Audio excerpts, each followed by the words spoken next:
السلام علیکم ورحمۃ اللہ وبرکاتہ نحمده ونستعینه ونصلی علی رسوله الکریم اما بعد باب ان شاء رد المصرات فی حلبتها صاع من تمر۔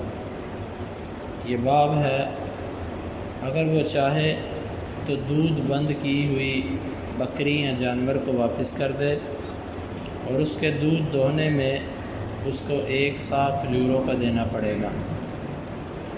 امام بخاری فرماتے ہیں کہ ہمیں بیان کیا محمد بن عمر نے، وہ کہتے ہیں ہمیں بیان کیا مکی نے، وہ کہتے ہیں ہمیں خبر دی ابن جریج نے، وہ کہتے ہیں ہمیں خبر دی زیاد نے، ان ثابتا مولا عبد الرحمن بن زید اخبرہ، ثابت جو کہ غلام ہے عبد الرحمن بن زید کے، انہوں نے اسے خبر دی کہ انہ سمع ابا ہریرہ رضی اللہ عنہ، انہوں نے ابو ہریرہ رضی اللہ عنہ کو سنا، یقول وہ کہہ رہے تھے قال رسول اللہ صلی اللہ علیہ وسلم کہ نبی صلی اللہ علیہ وسلم نے فرمایا من اشترى غنما مصرات، جس نے بکری خریدی جس کا دودھ بند کیا گیا تھا، فاحتلبها، بس اس نے اس کا دودھ دوہا، فإن رضیها امسکها، اگر وہ اس سے راضی ہو تو اس کو رکھ لے، وإن سخطها، اگر وہ اس پہ ناراض ہو جائے، ففی حلبتها صاع من تمر، بس اس کے دودھ دوہنے میں اس کو 1 صاع کھجور کا دینا پڑے گا۔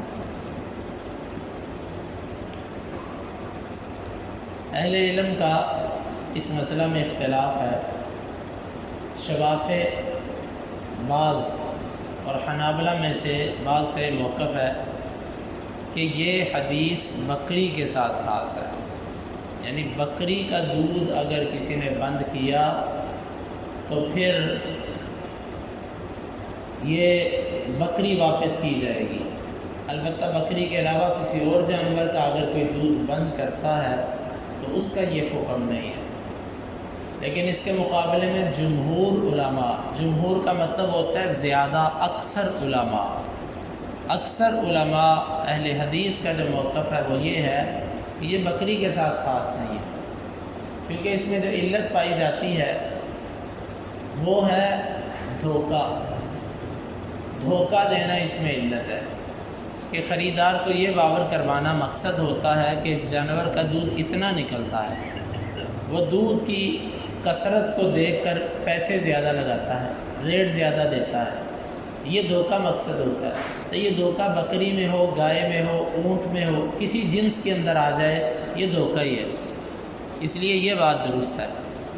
اور بعض نے دودھ بند کرنے کی ممانعت کی ایک وجہ اور بتائی ہے، وہ وجہ یہ ہے کہ اس سے جانور کو تکلیف ہوتی ہے، اور یہ بات تو ٹھیک ہے کہ جانور کا جب دودھ بند کیا جاتا ہے تو اس کو تکلیف ہوتی ہے، لیکن اس کو مین علت، مرکزی علت اس کو نہیں بنایا جا سکتا۔ اس کی وجہ یہ ہے کہ حدیث کے اندر جانور کو بیچنے کے لیے اس کا دودھ بند کرنا منع ہے۔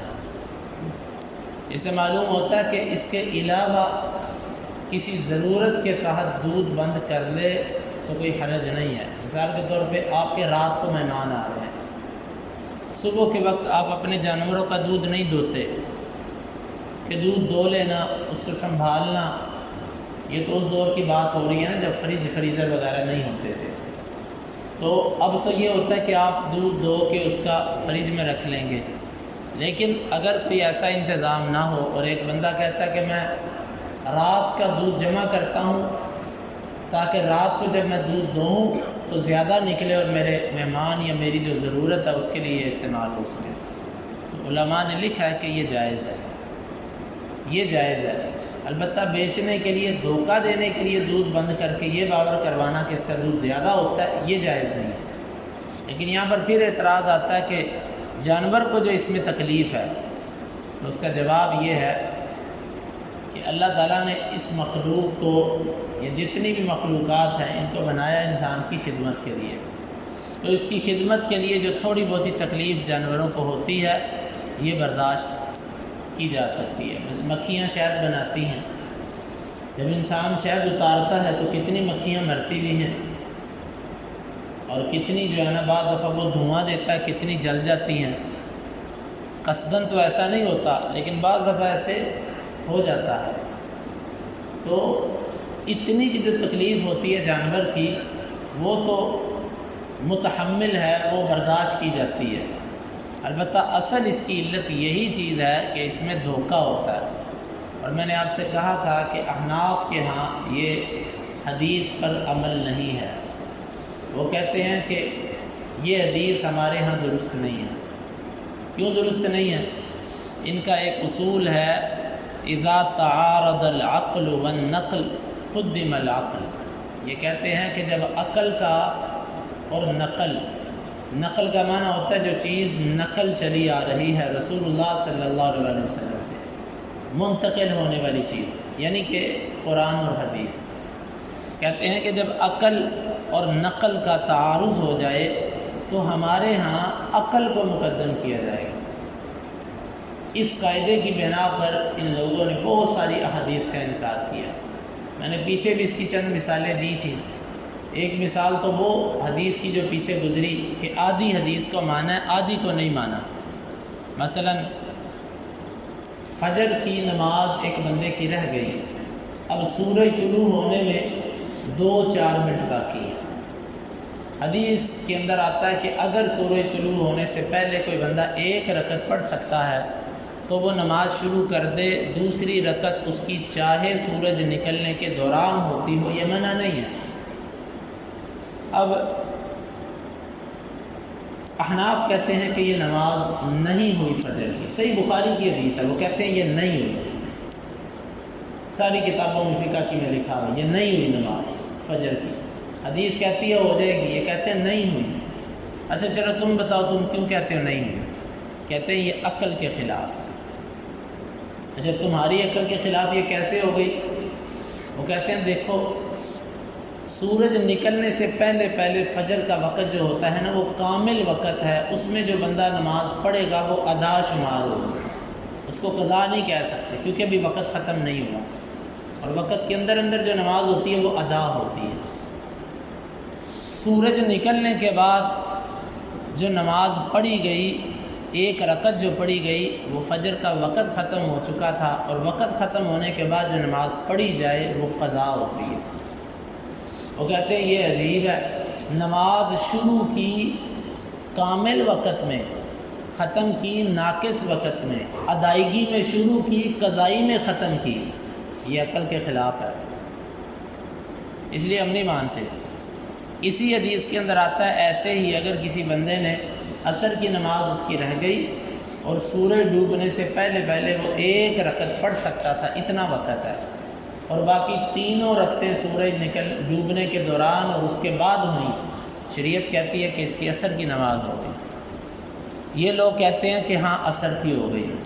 اچھا بھئی عصر کی کیوں ہوئی اور فجر کی کیوں نہیں ہوئی؟ کہتا ہے فجر کی کامل وقت میں شروع کی تھی، ناقص میں ختم کی، وہ نہیں ہوئی، اور جو عصر کی ہے نا یہ اس لیے ہو گئی کہ جب سورج سخت زرد ہو جاتا ہے نا، ڈوبنے کے قریب ہو جاتا ہے تو عصر کا وقت ختم ہو گیا ہوتا ہے، تو سورج ڈوبنے سے 1 2 4 5 منٹ پہلے بھی ناقص وقت تھا، اور سورج ڈوبنے کے بعد بھی ناقص وقت تھا، تو یہ ناقص وقت میں شروع کی اور ناقص وقت میں ختم کی، یہ ہو گئی، اور جو کامل وقت میں شروع کی اور ناقص میں ختم کی یہ نہیں ہوئی۔ اب آپ مجھے بتائیں، یہ بخاری کی حدیث آدھی حدیث کو لیا اور آدھی کو چھوڑ دیا، اور یہی علت لکھی ہے ان لوگوں نے کہ یہ حدیث عقل کے خلاف ہے۔ حالانکہ یہ بات تو ہر سچے مسلمان کو پتہ ہے کہ قرآن اور حدیث کا کوئی حکم کسی عقل سلیم کے منافی نہیں۔ ہاں کسی کی عقل ہی خراب ہو چکی ہو، کسی کا دماغ خراب ہو تو ہم اس کا کیا کر سکتے ہیں؟ ایک بندہ دماغی مریض ہے، وہ اگر کسی چیز کو غلط کہتا رہے تو ہم اس کا کیا کر سکتے ہیں؟ بات تو ہے کسی سیدھے انسان کی عقل کے خلاف قرآن اور حدیث کی کوئی بات نہیں۔ ہاں ایسا ہوتا ہے کہ عقل حیران رہ جاتی ہے کہ یہ کیسا حکم ہے، لیکن خلاف نہیں ہے قرآن اور حدیث کی کوئی بھی بات۔ تو ان کا یہ جو باطل اصول ہے اور یہ یقین مانے کے سیدھے لفظوں میں یہ قاعدہ معتزلہ کا ہے۔ معتزلہ ایک گمراہ فرقہ گزرا ہے جو عقل پرست فرقہ تھا، عذاب قبر کا بھی منکر، بے شمار چیزوں کا منکر۔ وہ یہ ہر بات کو اپنی عقل پہ پرکھتا تھا۔ آج بھی آپ دیکھیں جتنے تقریباً منکرین حدیث ہیں وہ ایسی ہی انہی کی شاخیں ہیں، یہیں سے یہ معاملات چلے ہیں۔ یہ میں نے آپ کو ایک مثال پیش کی ہے، ایک۔ اور دوسری آج یہ بخاری کی حدیث آ گئی، اس کو کہتے ہیں جی یہ حدیث ہم اس کو تسلیم نہیں کرتے۔ کیوں؟ کیونکہ یہ اس حدیث کو روایت کرنے والا ابو ہریرہ ہے، اور ابو ہریرہ جو راوی ہے نا یہ غیر فقیہ ہے۔ فقہ کا مطلب ہوتا ہے سمجھ، فہم۔ غیر فقیہ ہے، یہ سمجھدار نہیں ہے، اس کو معاملے کی سمجھ نہیں ہے۔ اور ان کا اصول ہے غیر فقیہ راوی جب ایسی روایت بیان کرے جو ان کی عقل کے خلاف ہو یہ نہیں لیتے۔ وہ حدیث بھی ابو ہریرہ کی ہے جس میں فجر والی نہیں مانتے، عصر والی مانتے، وہ بھی ابو ہریرہ کی ہے۔ کہتے ہیں غیر فقیہ راوی جب ایسی حدیث بیان کرے گا ہم اس کی حدیث کو نہیں لیں گے، ہم اپنی عقل کو آگے کریں گے۔ یہ ہے وہ کالا اصول کہ جس کی بنا پر نبی صلی اللہ علیہ وسلم کے صحابہ کرام کی بھی توہین کی جاتی ہے۔